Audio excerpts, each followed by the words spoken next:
The rain had just begun to fall, slicking the roads and misting the windows of every car that dared to drive through the quiet, upscale suburb just outside Manhattan. The late afternoon light filtered through thick clouds, casting a smoky gold hue over the streets. Traffic had slowed to a crawl on the eastbound route, and that was when it happened. A cherry-red 1969 Ford Mustang, pristine in paint but stuttering with an engine cough, gave a reluctant groan and rolled to a slow stop near a quiet gas station that hadn't been renovated in decades.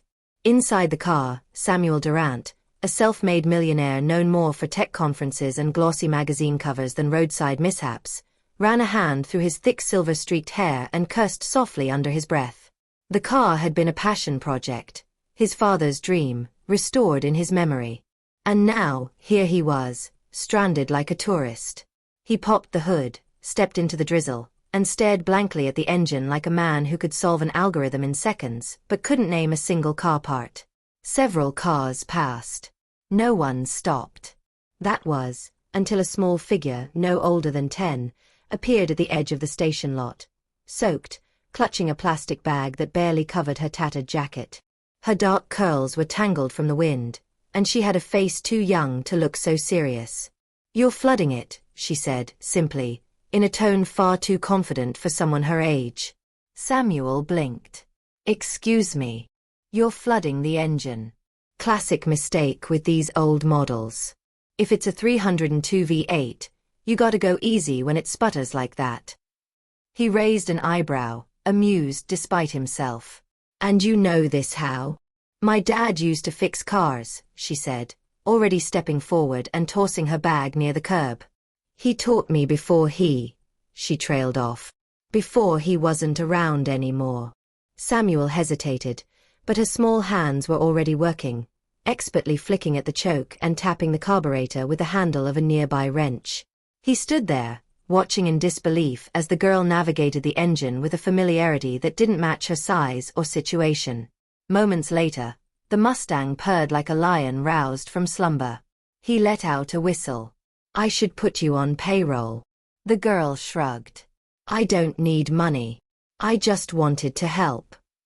Samuel knelt beside her, noticing now the worn-out soles of her shoes, the bruise on her knee peeking through ripped jeans, and then, oddly, a gleaming silver ring too large for her finger. It slipped slightly as she wiped her hands, catching the afternoon light with a peculiar shine. It wasn't just a ring. It was his ring. A signet, engraved with the Durant family crest. Lost nearly 8 years ago, stolen during a home invasion in Soho that left his late wife badly shaken and several heirlooms gone. His breath caught. "Where did you get that?" She froze. Looked at him. Her lip trembled for the first time. "I've always had it," she whispered. "It was my mom's." "Your mom's." His voice lowered, not out of anger, but confusion. "That ring belonged to my wife's father. Only one of its kind." "How could your mother?" She said someone gave it to her," the girl replied, her eyes scanning his face. "She wore it until she passed. Then I kept it." Samuel's heart thudded in his chest. Time seemed to stutter. A car drove past, spraying water from the curb, unnoticed. "What was your mother's name?" he asked, softly now, more gently than before. "Lena," the girl said. "Lena Moore." Samuel's world tilted. Lena Moore. The name echoed in the dim hallways of memory. A brief, fleeting romance before his fame, before his fortune. A name he'd barely spoken aloud. She had vanished suddenly years ago, refusing his money, disappearing with nothing but a note. Asterisk, "Don't come looking for me. I'll be fine." Asterisk. He hadn't known she was pregnant. The girl looked down. "I didn't mean to steal. I swear. I don't even really know who you are." He looked at her, really looked at her now. The eyes. Hazel like her mother's. But that chin, those cheekbones. The sharp defiance and unguarded honesty. They were his. The storm inside him had nothing to do with the weather. "Come on," he said finally, standing up and gesturing toward the Mustang. "You're getting in." She blinked. "Where are we going?" We're getting food. You're soaked, and I want to talk to you. A lot. She hesitated. I don't go places with strangers. He cracked a dry smile. Well then. Let's fix that. I'm Samuel Durant. Tech billionaire. Nice to meet you. She gave the faintest laugh. I'm Eva. The moment hung there, charged. Eva Moore? He asked. She looked away. No. Eva Durant. I just never used it. Samuel felt the weight of the name crash into him like a wave. He opened the car door, watching her climb in like it was a spaceship, brushing her wet curls behind one ear. The car roared to life beneath them. As they pulled away from the gas station, the past, long buried, began to unearth itself with every turn of the wheels. The windshield wipers beat a soft rhythm as the Mustang sliced through the mist, its powerful engine a low, steady growl beneath them. Inside, the cabin felt like another world, warm, humming, filled with the scent of leather and nostalgia. Eva sat stiffly in the passenger seat, her small fingers curled around the seatbelt strap, eyes flickering from the dashboard to the road, then to Samuel. He couldn't stop glancing at her. There was something so eerily familiar about the way she sat. Her posture, her wary gaze, the way she tapped her thumb against her leg like a metronome, as if her thoughts needed pacing. It was something he did, had always done, without realizing. He reached out to adjust the heat, giving her a little more warmth. You said your mom passed? He asked carefully. Eva nodded, her lips pressed tight. Last winter. Pneumonia. We were staying at a shelter in the Bronx, but it was full. We had to sleep outside that week. She got sick fast. Samuel gripped the steering wheel harder, his knuckles whitening. And no one? There's no one else? No. She didn't talk about family. Not even yours. She never said anything about you. Her voice trembled, but not from fear. From frustration. Only that I should keep the ring safe. That it was important. That it belonged to someone who once loved her. Samuel's throat dried. I did, he said quietly. Love her. I never stopped. Eva turned her face toward the window. Her reflection flickered in the glass, her eyes wide and stormy like the sky outside. She never told me why she left, he continued. One day we were planning a trip to Paris, and the next, she was just gone. A note, no goodbye, no explanation. I looked. God, I looked. But she covered her tracks too well. I thought maybe she didn't want me. That she didn't want you getting hurt, Eva interrupted. She said she wasn't part of your world. That she didn't belong in fancy houses or with men who could buy islands. She was scared of what you'd have to give up. He inhaled sharply. That wasn't her choice to make. Maybe. But she made it. Eva's voice was too wise for her age. And I guess. I just grew up knowing I came from something missing. They turned onto a quieter street, the city beginning to thin around them, replaced by small brownstones and corner cafes with fogged-up windows. Samuel slowed in front of a diner that looked like it hadn't changed since the 70s. Chrome trim, faded neon, and a smell of bacon and brewed coffee seeping out into the rain. He pulled into a spot and turned off the engine. For a moment neither of them moved. Then he said, "Let's get warm. And fed. And we'll talk more." Eva followed him silently, her small boots squeaking on the wet pavement. Inside, the diner welcomed them with heat and the hum of old jazz on a scratchy speaker. A waitress raised an eyebrow at Eva's appearance, soaking wet, disheveled, too thin, but said nothing when Samuel gave her a look that brokered no comment. They slid into a corner booth. He handed her a menu, but she just shook her head. "I'll take whatever you're getting." He ordered 2 grilled cheese sandwiches with tomato soup, 2 hot chocolates, and a side of fries, then leaned back, studying her. She was watching the rain drip down the window again, the ring still gleaming faintly on her finger. "You know," he said, "my father gave me that ring the day I turned 20. Told me it was a symbol. Responsibility, heritage, pride. I never saw it again after that night. Eva looked down at her hand. I didn't know it was so important. It's not the metal, he said. It's what it meant. And now, his voice caught. Now it means something more. The food came quickly, steaming and fragrant. Eva hesitated for only a second before digging in with the kind of hunger that said she hadn't had a real meal in days. Samuel said nothing. Just watched. When she slowed, he asked gently, "Where have you been staying?" "Here and there. Sometimes with other kids. Sometimes shelters. But I don't like shelters. They ask too many questions." "You didn't think to ask for help?" "I did. A few times. Cops took me to child services once. But I ran. They wanted to put me in foster care. I've seen what that looks like. I'd rather take my chances out here." The words cut deep. "How old are you?" 10. 11 in October. 10 years. 10 years he hadn't known she existed. 10 years she'd been learning the world the hard way while he flew private jets, gave keynote speeches, and shook hands with presidents. The guilt clamped down on him like a vice. "I should have found you," he muttered. "If I'd known." Eva wiped her mouth with a napkin. "It's not your fault. You didn't know. She didn't want you to. That's what she always said." He nodded slowly, hands clenched on the edge of the table. After a moment, she looked up.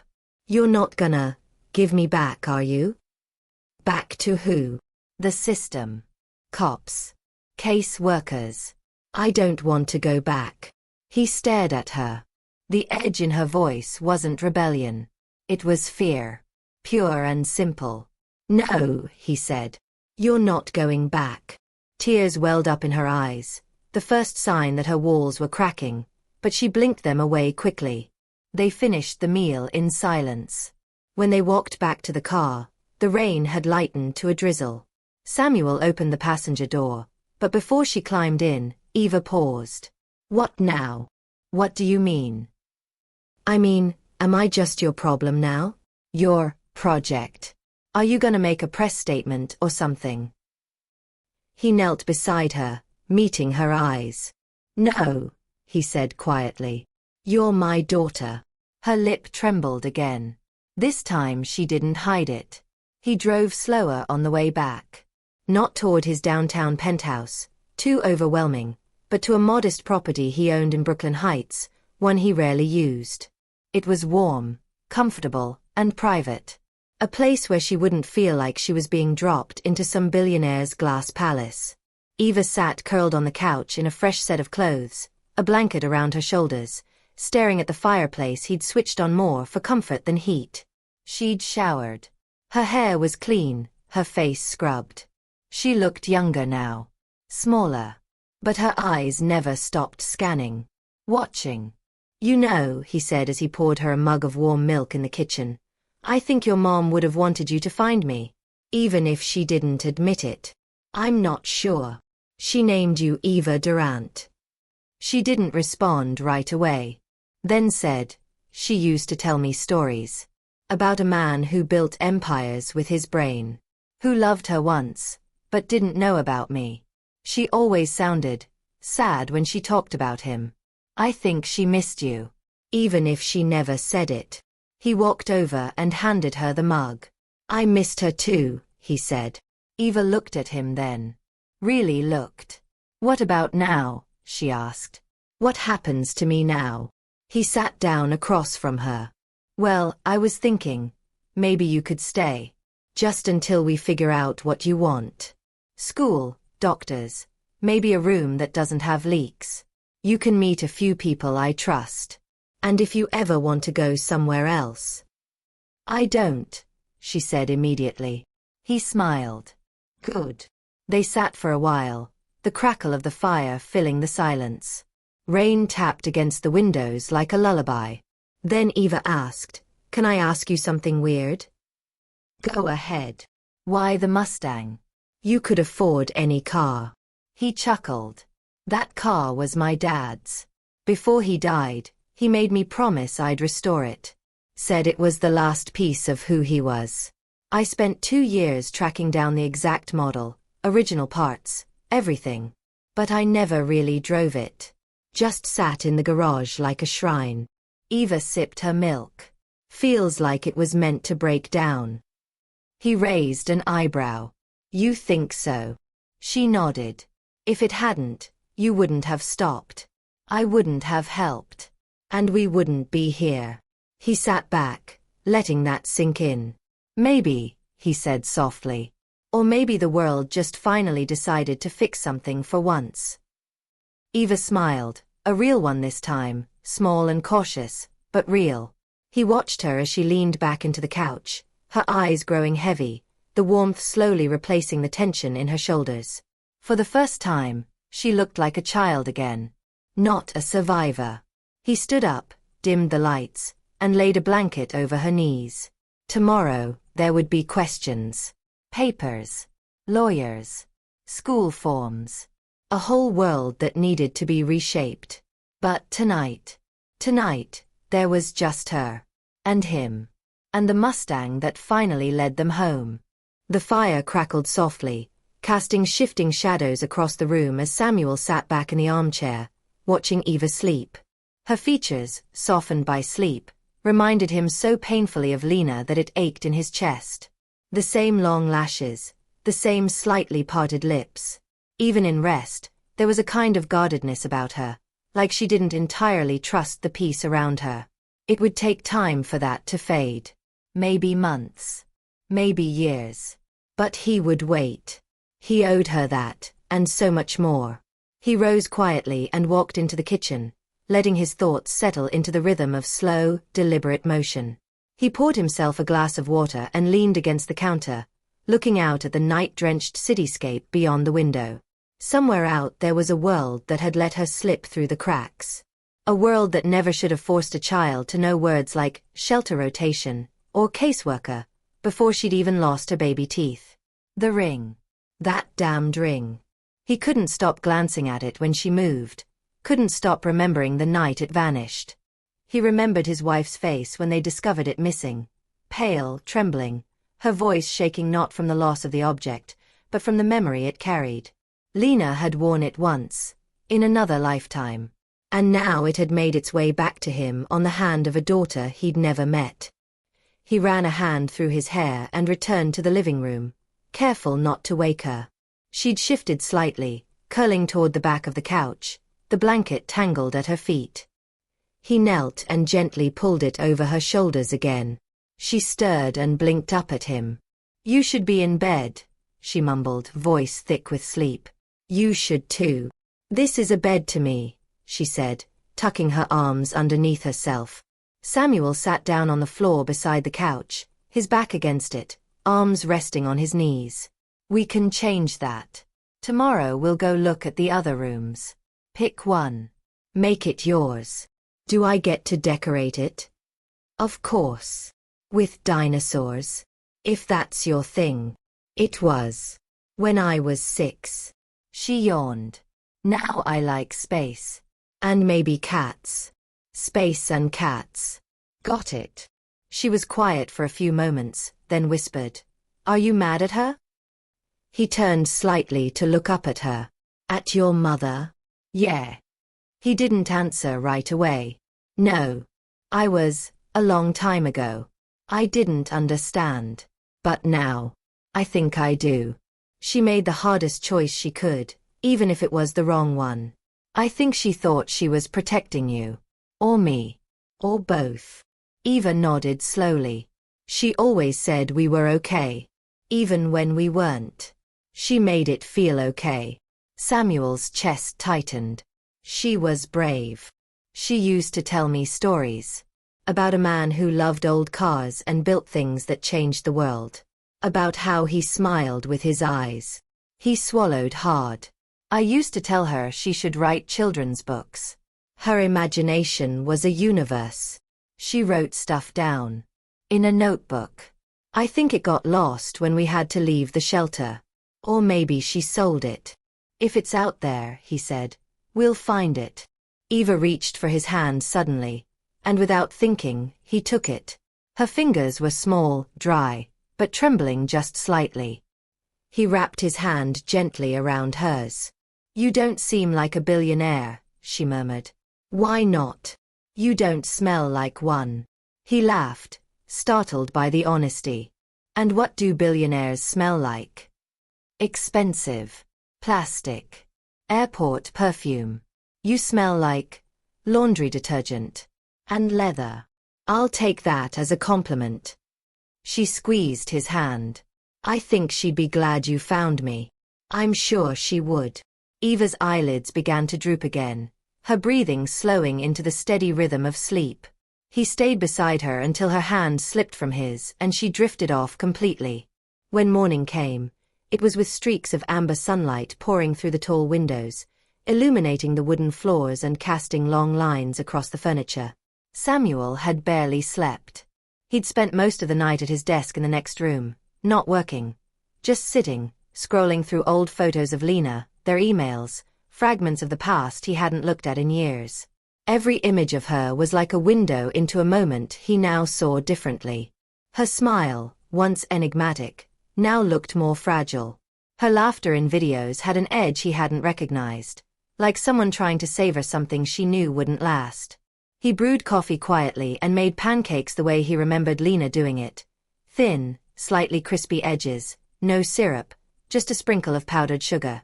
Eva padded in, bleary-eyed, hair a wild nest, yawning into her sleeve. "You cook?" she asked, surprised. "Used to. Haven't in a while. These smell like hers."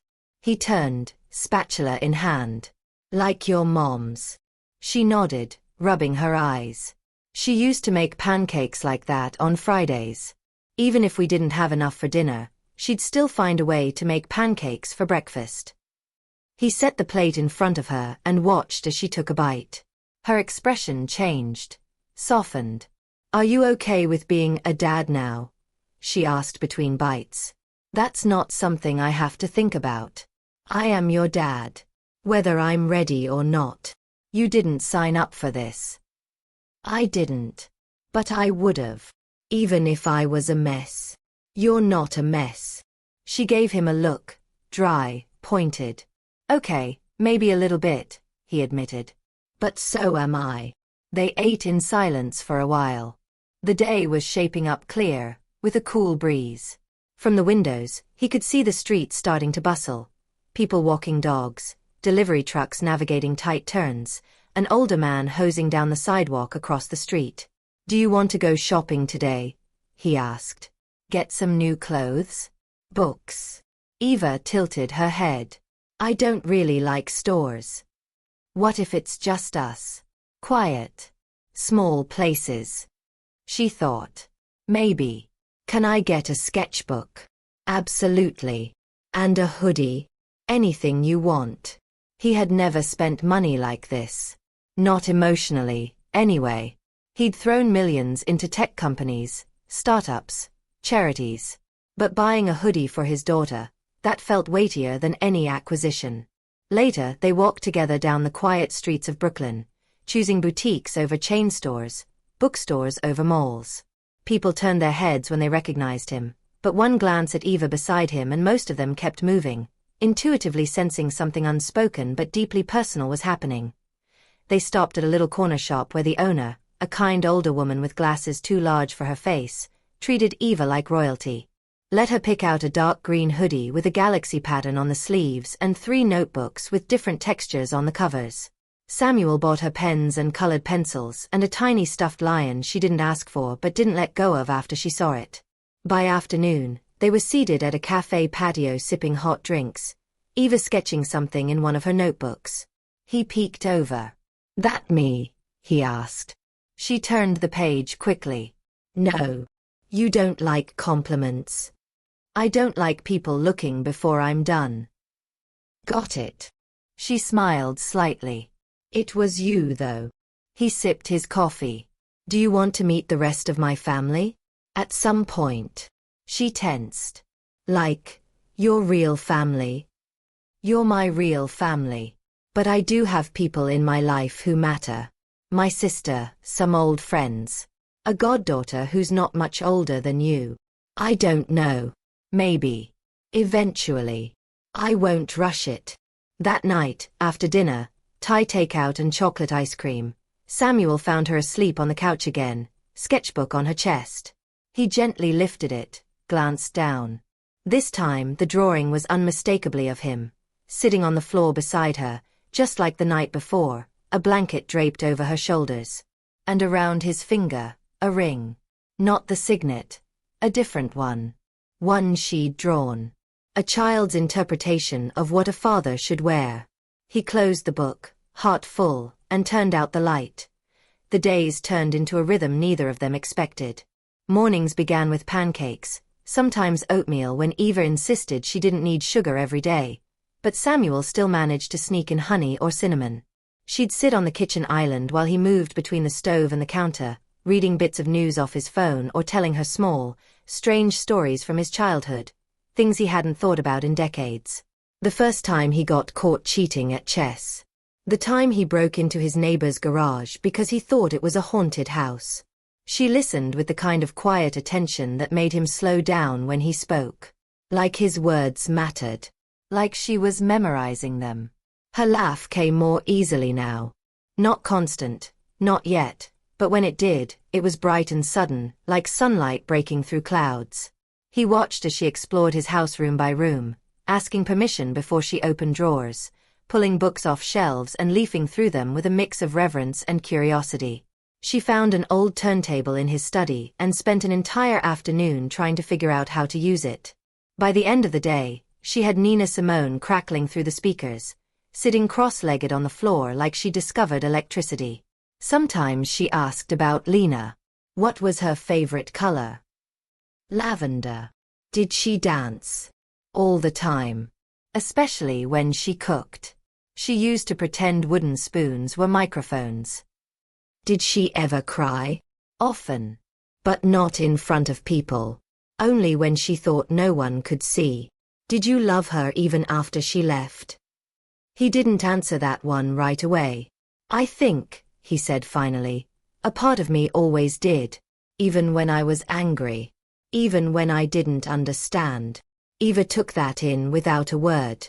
He could see her processing it, filing it away with the dozens of unspoken things she'd carried around since losing her.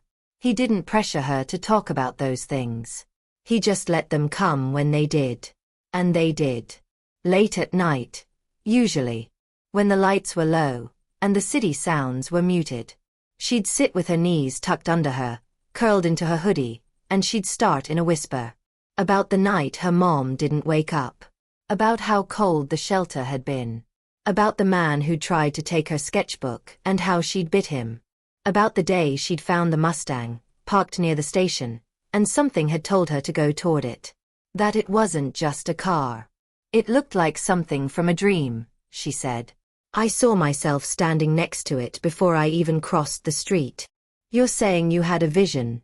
He teased gently. I'm serious. I believe you. And he did. He'd stopped trying to make sense of how they'd found each other. Coincidence, fate, divine intervention, it didn't matter. What mattered was that she was here now. He started introducing her to pieces of his life. Carefully, slowly.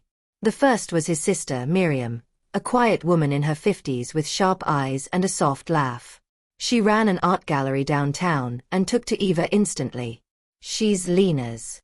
Miriam asked in a quiet moment, away from Eva's earshot. Yes.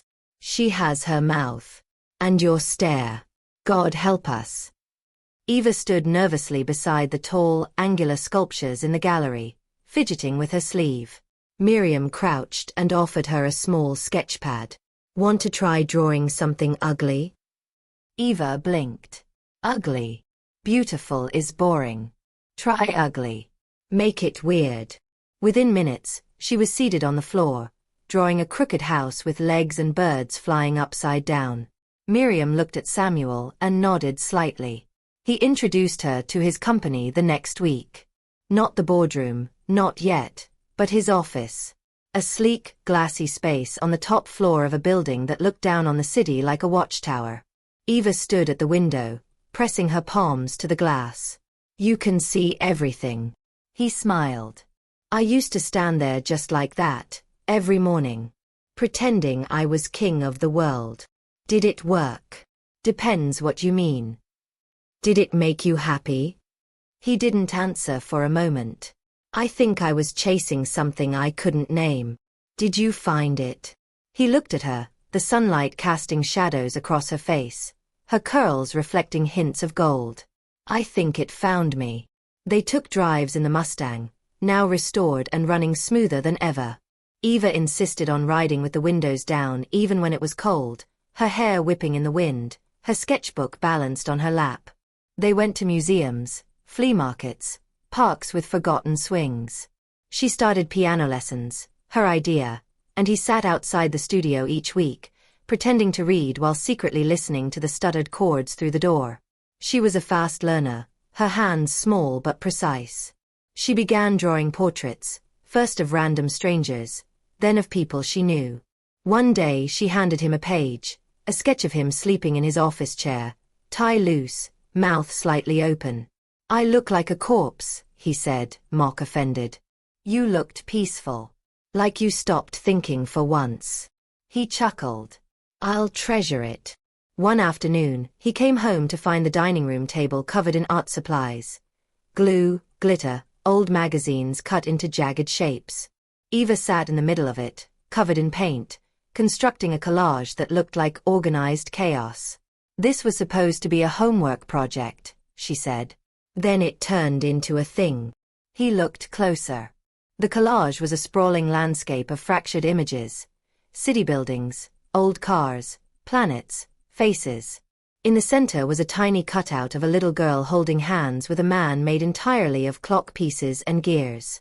It's about time, she said. What about it? Wasting it. Running out of it. Rewinding it. Fixing it. He sat beside her, moved beyond words. Her therapist, a kind woman with soft hands and wide eyes, came twice a week. Eva didn't always want to talk, but she was beginning to trust her. Trust was slow for Eva. Deliberate. Earned like tokens in a game. Sometimes she still woke up from nightmares. He'd hear her small footsteps in the hall, soft and hesitant. She never knocked, just pushed the door open and stood there. You okay? He'd ask. She'd nod. Want to come in? Another nod. She never climbed into the bed. Just curled up on the armchair in the corner, blanket wrapped around her like armor. He'd leave the door open and the light low. Neither of them would say much. They didn't need to. One night as he tucked her in, a ritual she resisted at first, then began to expect, she looked up at him and said, If I mess up, will you still keep me? He knelt, brushing a stray curl from her forehead. There's nothing you could do to lose me. Nothing. She didn't respond. Just closed her eyes and exhaled. The seasons shifted. Leaves turned and fell. The city cooled, and their rhythms adjusted. She started school, a small private academy where the teachers knew to be gentle, not pitying. She struggled at first, group work, structure, trust, but art class gave her ground to stand on. He packed her lunch himself. Not because he had to, but because he liked knowing she'd find something from him in the middle of her day. A little note, a dumb joke, a weird sketch he tried to pass off as a cartoon. One evening after dinner, she pulled out her sketchbook and sat beside him on the couch. I drew something, she said. But I don't know if I should show you. Why not? It's weird. And maybe sad. Those are my favorite kinds. She opened the book slowly. On the page was a drawing of a tree. Enormous, gnarled roots tangled like knotted string. In the branches were things. A ring, a broken watch, a pair of shoes, a car key, a pencil, a spoon, a hand. And two figures standing under it. One tall, one small. Holding hands. What's the tree? He asked. Stuff we lost. He stared at it, silent. She added, but we're still under it. That's what matters. He reached over and pulled her into a hug. You're a better artist than I ever was, he murmured. I'm a Durant, she said simply. He closed his eyes. She was. The next morning began like most others now did. Sunlight slipping in through the slats of the blinds, the faint clatter of dishes from the kitchen, and the low hum of city traffic in the background. But this morning, something was different. There was a subtle charge in the air, a quiet energy that lingered between them as Eva sat at the kitchen table with a pen in one hand and her cereal spoon in the other, staring down at a form that sat half-filled before her. "Permission slip," she muttered, chewing with a blank look. "Field trip. Museum of Natural History." Samuel looked up from his coffee. "You like museums?" "I like them when I'm the one deciding to go." "You don't want to?" "I do. Just, I don't know if I want to go with a bunch of kids I barely talk to." He set his mug down and leaned on the counter. "Is it the kids? Or the idea of being part of something?" She didn't answer right away. Just picked at the edge of the paper, then sighed and said, "What if I mess it up? What if I say something weird? Or get mad when I don't mean to?" "You know what's weird?" Samuel asked, sitting down across from her.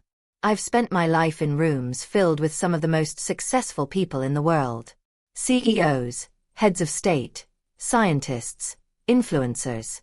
And I promise you, almost all of them are scared of saying the wrong thing. Or being misunderstood. Even you. Especially me." She looked at the form again. "Can you sign it?" He took the pen and added his signature with a flourish. "Consider it done." She nodded, eyes still lowered, but he caught the small lift in her expression, the relief. Later that day, while she was at school, Samuel sat in his study, flipping through a thin, worn book he'd pulled from an old box in storage. A photo album. Not the glossy, curated kind that sat on coffee tables. This was older, with slightly warped pages and faded ink. It was Lena's. He hadn't even realized it was still in his possession, left behind in one of the many boxes she'd packed but never collected from their old apartment. There she was, young, wild-eyed, barefoot on the beach, laughing at something off camera. There were other photos too. One of a hospital bracelet. Another of her holding a baby, Eva, swaddled in a knitted blanket. Samuel had never seen that image before. He stared at it for a long time, his fingers tightening around the edge of the page. In that moment, Lena wasn't just a memory. She was a mother. His daughter's mother. When Eva came home that afternoon, her shoes were scuffed with playground dust and her hair was tied up in a loose ponytail that she'd clearly done herself. She tossed her backpack on the floor and flopped onto the couch with a groan. "School is too long." He smiled. "Want to do something short and fun to balance it out?" "Like what?" "Come with me to the garage." She perked up. "Mustang." He nodded. The two of them made their way to the lower level where the Mustang sat in its designated spot, polished, powerful, and somehow humbler now that it had become part of their story instead of just a relic of his past. Eva jumped into the passenger seat and drummed her hands on the dashboard. "You ever think about painting it?" she asked. He raised an eyebrow. "Painting it?" "Yeah. It's red. But it could be anything. Midnight blue. Matte black. Space purple." He laughed. "Space purple. Don't pretend like you don't want to see that. Maybe one day. But not before you design it." Her eyes lit up. "You'd let me. Only if you promise not to cover it in glitter stars." "No promises." They sat there for a moment, quiet in the echo of the garage, surrounded by tools and faint smells of oil and rubber. Then Eva said, "You ever wonder if she planned it?" He glanced at her. "Your mom?" "Yeah. Like, if she knew we'd end up here. That we'd find each other." "I don't know if she planned it," he said. "But I think she hoped for it. She didn't write anything about you in the notebook. I looked. She kept everything else. Lists, songs, stories. But no names. Just initials. She was protecting you. She was protecting herself too." He nodded slowly. "That's true. I think she was afraid if she wrote it down, she'd want to go back." Maybe. Or maybe she knew I wasn't ready then. You think you're ready now? He looked at her, really looked, the way she held herself, half defiant, half defensive. A contradiction of armor and vulnerability. Her eyes searched his, as if trying to catch him in a lie before it could form. I'm ready, he said. I've been ready since the moment I saw you holding that wrench and telling me I'd flooded my engine. She smiled faintly. You really did. It was so obvious. I was trying to impress you. Epic fail. They laughed together, the sound echoing softly through the garage. That night, Samuel tucked her in with less ceremony than usual. She was tired, and her eyelids were already drooping. He sat at the edge of the bed and hesitated. There's something I want to show you tomorrow, he said. Something of your mom's. Her eyes opened a crack. What is it? You'll see. Sleep now. But she didn't sleep right away. Instead, she whispered, You know I trust you, right? He reached down and brushed her hair back from her forehead. I know, he said. The next morning was bright and cloudless. He picked her up from school at lunch, and instead of going home, they drove to a warehouse space he hadn't visited in years, a private archive of his things, most of it boxed up and untouched since the early days of his company's rise. Furniture, papers, electronics, things he hadn't been ready to part with, but also hadn't known what to do with. Eva looked around as they entered.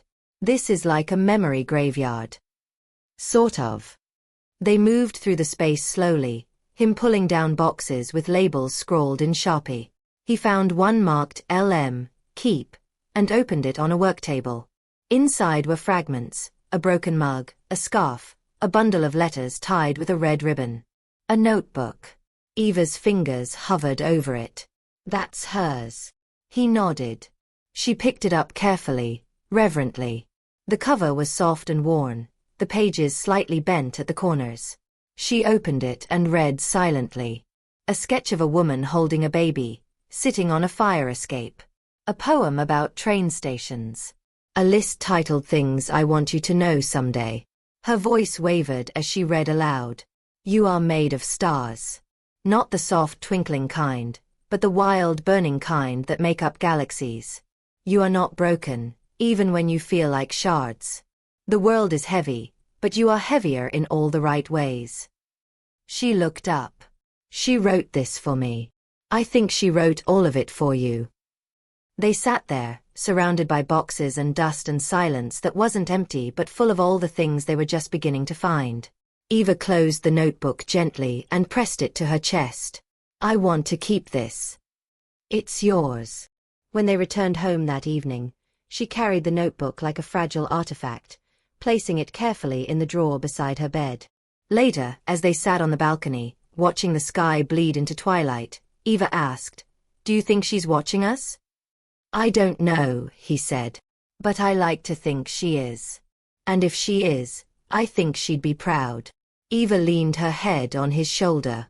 I think so too, she said. I think she'd be happy I fixed your Mustang. He laughed. That you did. And maybe, she added with a yawn, we should fix more stuff. Like what? Everything. He smiled, wrapping an arm around her shoulder, pulling her close as the last light faded from the sky. And for the first time in a long, long while, neither of them felt lost. Spring came late that year, slow and soft, like it was waiting for permission. Trees bloomed in careful blushes of pink and white, the streets warmed, and the city felt, for once, less impatient. On a mild afternoon with a breeze stirring the scent of rain and lilacs, Samuel stood on the front steps of Eva's new school, this time not to pick her up early, but to meet her after a normal day. No permission slips, no anxieties. Just another day in the life they were finally building together. She emerged from the building with her backpack slung over one shoulder, sketchbook in hand, and that familiar lion plush keychain swinging from the zipper.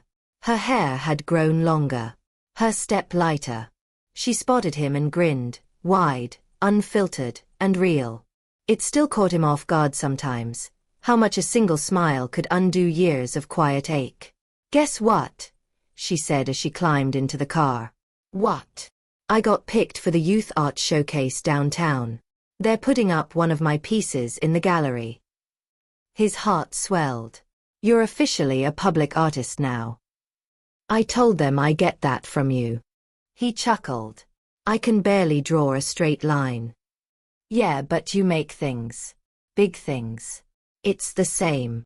She looked out the window as the city rolled by, street vendors calling out, kids playing in sidewalk chalk, the silver gleam of trains in the distance. Everything had once felt like a blur to her. Now it all held shape, color, meaning.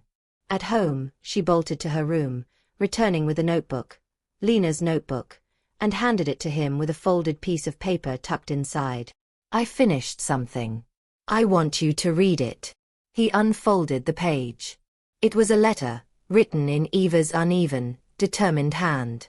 To the man who didn't know he was missing a piece until he found me. I used to think the world was made up of locked doors. Every room I walked into felt like I wasn't supposed to be there. I got good at pretending I was invisible, because invisible people don't get hurt. But you saw me. And you didn't just see me. You let me in. You let me stay. You gave me more than food and a roof. You gave me a name I could say out loud without fear. You gave me the truth, even the hard parts. You gave me a story. My mom once told me stories are the only things stronger than fear. I didn't believe her until I became part of one. Thank you for loving someone who showed up messy, scared, and strange. Thank you for being the kind of man who didn't try to fix me, just held the pieces while I figured out how to put them back together. You're not perfect. But you're mine. Love, Eva. His hands trembled slightly as he folded the letter again. He didn't speak for a while, just stared out the window. She was sitting beside him on the couch now, legs folded underneath her, watching his reaction like a nervous director on opening night. He turned to her slowly. You know what this is? A thank you. No. It's a beginning. They sat together as the sun dipped low, golden light painting the walls of their home. A home now filled with life, not just furniture and photographs, but living, moving evidence of who they were becoming.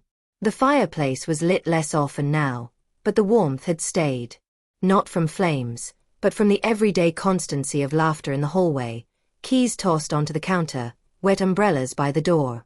The Mustang sat gleaming in the driveway, but it was no longer a symbol of grief. It had become a time machine, not one that went backward, but forward. A vehicle that had stalled long enough to let something miraculous happen. They drove it one evening, weeks later, out to the edge of the city where the stars could still be seen. No music, no destination, just the hum of the road and the rhythm of heartbeats finally in sync. Samuel glanced at Eva in the passenger seat, her hand sketching lazily against her knee, a constellation taking shape. Do you miss her? She asked, not looking up. Every day. Me too. But she's not gone, he said. She's here. In the way you look at the world. In the way you draw trees with crooked roots and write letters with too many commas. In the way you fixed a man who thought he had everything but didn't know what it meant to really live. She smiled. I'm glad she left me the ring. I'm glad you wore it. They reached a clearing and got out. The stars above them stretched far and unafraid. Eva tilted her head back, arms wide like wings. What if the whole world is just waiting for us to see it properly? She asked. Then we better start looking, he said. She turned to him, expression steady. Are you happy? He didn't hesitate. I've never been more. There was no grand ending to this chapter. No fireworks or dramatic music. Just the quiet magic of a girl who had once slept in doorways, now tracing dreams across the night sky. And a man who had once built empires, now building something far more fragile, far more extraordinary, trust. The world hadn't changed around them, but they had changed inside of it. And that was more than enough.